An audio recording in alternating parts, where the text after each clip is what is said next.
trying to talk about New Zealand Terriers, and every year, I hope you enjoy it. I'm not trying to say every.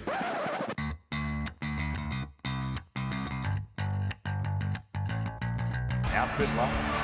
Puts on the step, goes right through, puts on the step again. Oh, goes Freddie. That was magnificent stuff. Well, they shall not weary them. Parcels gets away, Parcels still going. Mullins opens up again. Oh, look at him go. He beats O'Davis on the outside.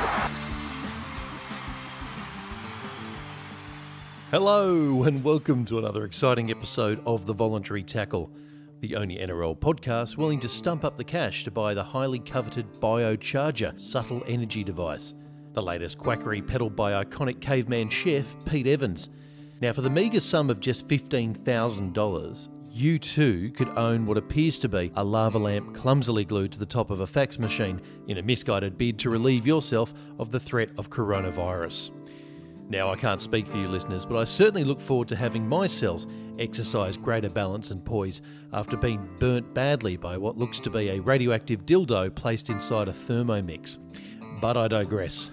I am your host, Eamon Brown, and today on the show, we'll be counting down who we feel have been the 20 greatest exponents of rugby league in the NRL era, starting this episode with 20th through to 11th place. Now, we understand that these judgments are entirely subjective, so please don't do what you normally do when you disagree with the show and send in anthrax mixed with mayonnaise, otherwise referred to as Big Mac special sauce. We're certainly not all going to agree, and I completely get that. So, I'll also be reading out any suggestions that you have along with your Twitter handle so that any carcinogenic burger sauce can be sent to you as well. Now, enough of the thinly veiled threats. Let's crack into our top 20. Settle down, Rabbit. Marshall, and still with Marshall. Oh, he just set them unlucky. He scored. Oh, no. They can't take that off him. Here comes Fiddler. Fiddler on. Meninga, great tackle. The young bull against the old bull. Down the blind, Andrew John. Inside for Albert. Albert will score. And Dallas Hood will be held and made to play the ball.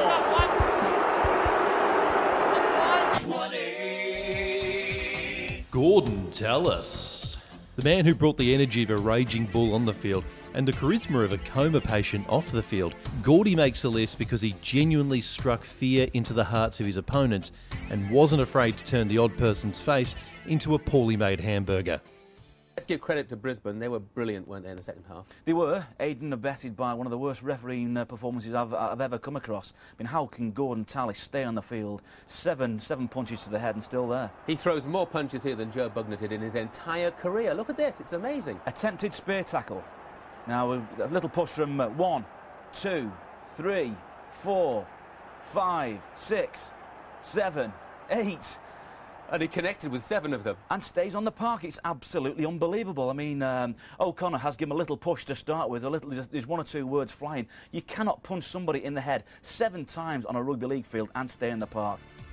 When he debuted for the Saints in the early 90s, he had the impact right from the start, often coming off the bench and changing the course of the match through sheer aggression. Sure, a lot of what he did with his fists wouldn't fly today, but it was great to watch so long as it wasn't your team he was trampling into a fine paste. Speaking of which, who could forget this? Hodgson around to Carey. Hodgson lassoed by Tallis. Look at Tallis. He drags him over and out of the rectangular ring. Well, you will not see a better tackle than that from Gordon Tallis. Fun fact, Brett Hodgson is still into S&M following that borderline assault in Origin.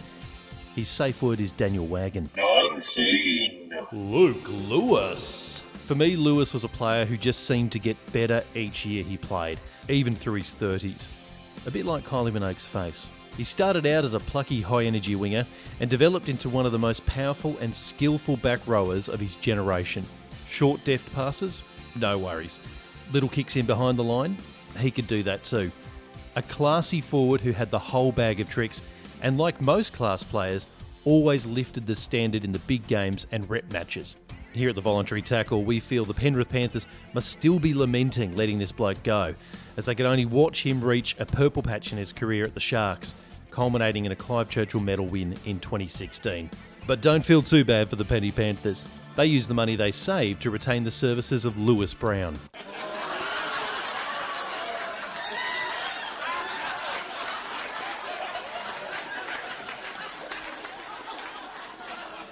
Oh, I'm sorry about that. But enough of the champagne comedy.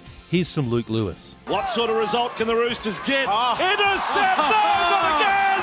This time from 90 metres! Luke Lewis! Here comes Mitchell! Go, you old thing! He will not bury them! Lewis has got 90! 18. James Tedesco. By the time Teddy retires, we could be talking about him as a top 3 player. But given he's still got plenty of his journey ahead of him, it's hard to place him any higher on the list just yet. But watch this space. Like so many of the truly great players, Teddy brings unique attributes to the footy field we simply haven't seen before. Notably, an ability to swerve, bounce out of tackles, and even reverse, all without needing to slow down. An act of physics I'm still yet to truly get my head around. He was a very, very good player for the Tigers, but has developed into a truly great player for the Roosters. No longer feeling the need to win games off the back of his own individual brilliance, Teddy has slotted into a lethal structure that has brought the best out of him. With at least another 5 or 6 years left in him, he's already racked up Origin wins, tests for Australia, and 2 premierships. You get the feeling that his best, freakishly, may still be ahead of him. But to ensure some objectivity here, I've scoured the internet looking for some drawbacks to Tedesco's game. And here it is. Did you know that his nickname of Teddy was the same nickname of the prolific serial killer Ted Bundy?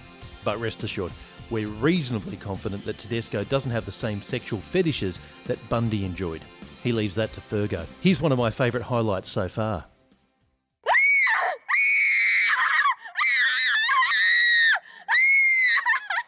But enough Bundy. Now for Teddy's highlights. Goes away out to Pearce. He gets one away to Tom Trbojevic. It's gone to Blake Ferguson. Ferguson, can he stand up? Now he throws the pass. He's got it back to you-know-who. Tedesco for the corner. Tedesco's over. James Tedesco. 17. Jared Hayne. It's a real shame that this bloke's off-field behaviour has marred a career that was at stages truly phenomenal. As far as natural talent goes, it's really hard to leave Hayne out of this list because there are only a handful of players who could score the kind of long-range individual tries that Hayne did. There was a period of time for the Eels where it wasn't an exaggeration to say that Jared beat teams by himself. Because at times he literally did just that, breezing past 4 or 5 players in one dynamic surge, often using a combination of speed, footwork and amazing upper body strength. It's a shame we never saw the back end of this guy's career because I'm sure he would have added a few more 80-metre blockbusters to that highlights reel. However, for the purists that would like to see the latest runs by Hayne, I understand there is some footage still available, which was captured by a police helicopter about 2 months ago. But this is how he used to run on the field. Going to Jared Hayne. He stops, he stammers, he hesitates. 3 strides, 1 blade of grass. He's still going, Jared Hayne. He's going to score! He has scored! One of the season's best! Simply dancing! Dancing his way through the opposition! 16. Josh Hodgson. If a football had to have a face, it would surely be Josh Hodgson's. Hull must have been beyond inconsolable when he left their club for Canberra. A true out-and-out footy player. He is the blend of old-style hooking with modern-day halfback, wearing all the hats for the Raiders to win, and make no mistake, he is the primary reason they are a huge success at the moment. Maybe only Cameron Smith possesses more guile than Josh, forever analysing every play and working out how his team can win each and every ruck. He's also a bloke that doesn't need to read from every page in the training manual. Big shout out to Mitch Pearce.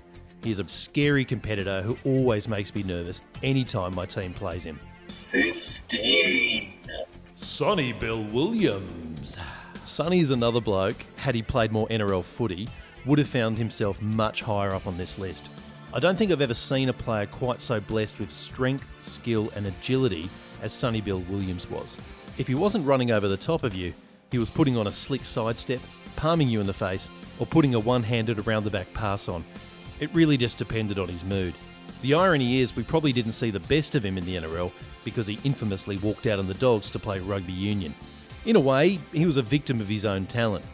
Well, a beneficiary really, because Sonny would have been great at almost any sport he played, and he chose a fair few.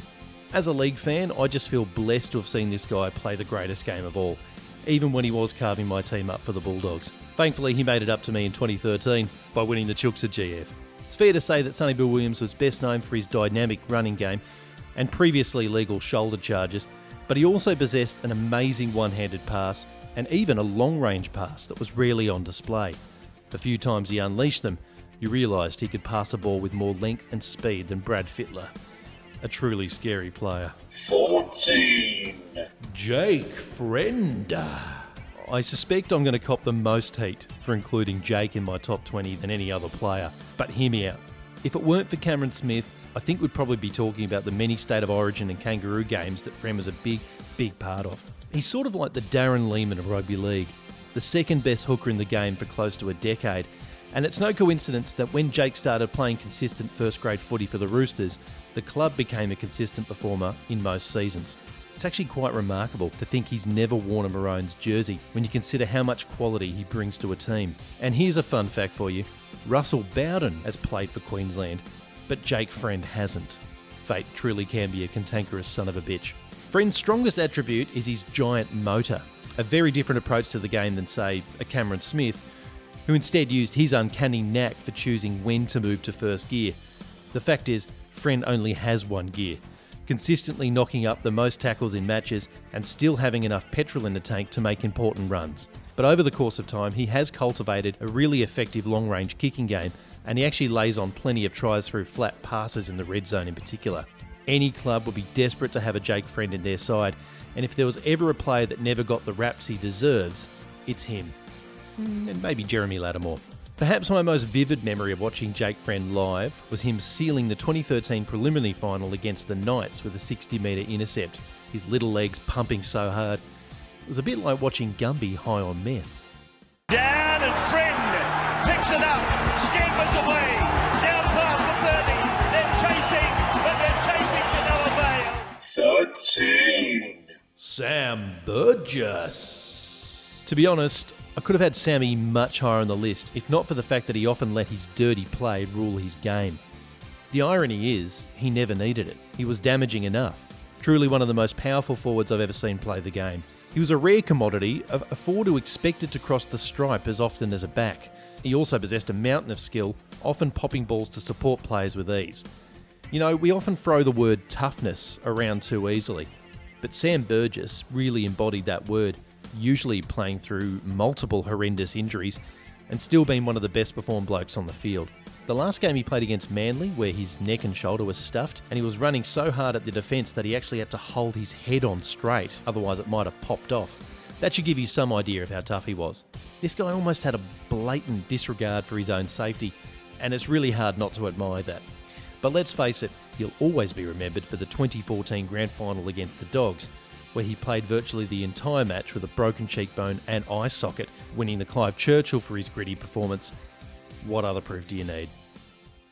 I almost trained myself to play through things without knowing that. And anyway, so we got to the grand final and whatever happened in the first tackle, and I didn't think about coming off because really I should have come off 5 or 6 weeks ago, but I didn't. I trained myself to play through certain things, and it was right. How can I manage a situation? So at the time, it was, you know, the coaches, the staff came out and said, "Geez, bring you something out. Do you want a painkiller?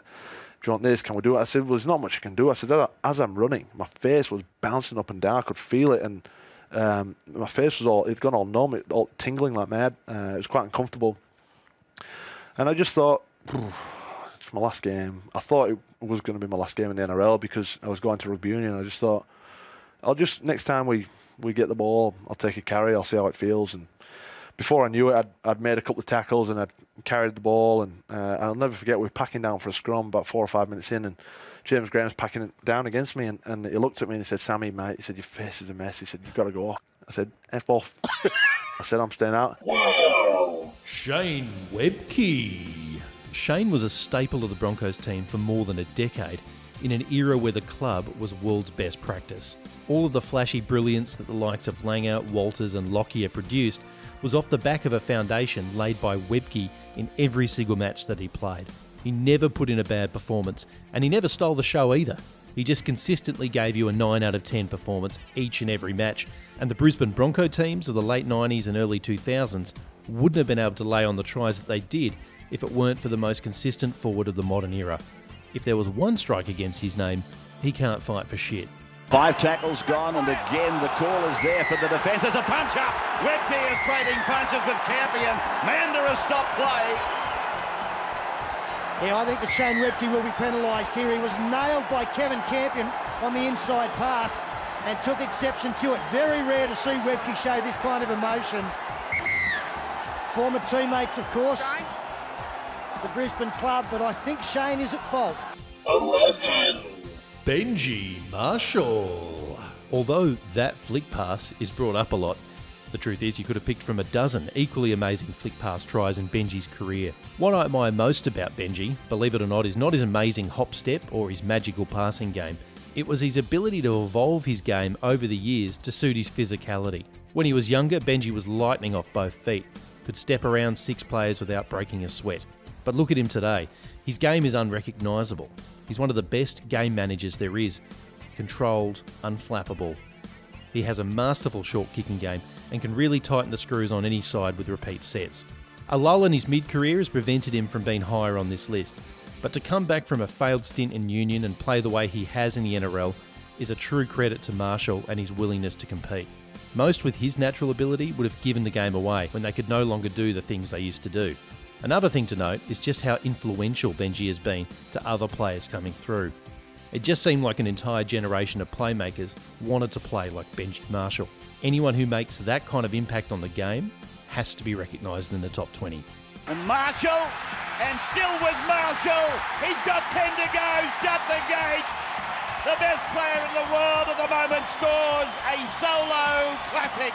Well, folks, that brings part 1 of our special top 20 countdown to a close. But before we go, we want to share a couple of submissions we've received so far. Our first comes from Giannis Matthias, who gives us his countdown from 20 to 1. We'll start with part 1 here as well. Giannis has Beaver Menzies at 20, Dale Copley at 19, Ashford, Laffey, Farrell, Louis, O'Brien, Harrison, Stockwell and Marketo, who he notes should be the co-captain. Giannis is clearly taking the piss. We also have this in from @RichCraniumNRL, otherwise known as Enormous Seal. His countdown includes Carriage. I'm assuming that's the very famous brain meltdown Carriage against the Bulldogs in '98. Great inclusion there, Rich. He also had Dinova, Price, Wiki, Benji, Mannering, Taumalolo, Scott, Inglis, Hayne, rounding out his 11. Some great choices in there, mate, and I'm assuming that the inclusion of Paul Carriage is some kind of therapy for you, being an Eels fan, because it wouldn't have been easy to see him fritter away 48 points like that. And our final submission for this episode comes from the Angry Tiger at JagsOn3. Get around that Twitter account if you can. He's a very astute judge of sport, but does get very hot under the collar, particularly with his own teams. Now, we're going to start from the 20 mark here and work our way down to 11. At 20, Todd Carney. It's not starting off well. Trent Barrett, Nathan Blacklock, Aquila Uarte, that's a bolter, Shane Webke, Paul Gallen, Brad Fittler, James Tedesco, Jamie Lyne and Jason Taumalolo. A lot of J's there. It's a triple J effect. Thank you very much, the Angry Tiger, for submitting those. We'll read out your top 10 on part 2 of this series, and that goes for everyone else who submits as well. So thanks very much for joining us here at the Voluntary Tackle. Please get involved on our socials if indeed that is your tipple. You can find us at the handle at Voluntary Tackle across all the majors, except we're probably not on TikTok. And we never will be. We're taking a stand on that early. We're too old. And I don't know how it works. See you next time.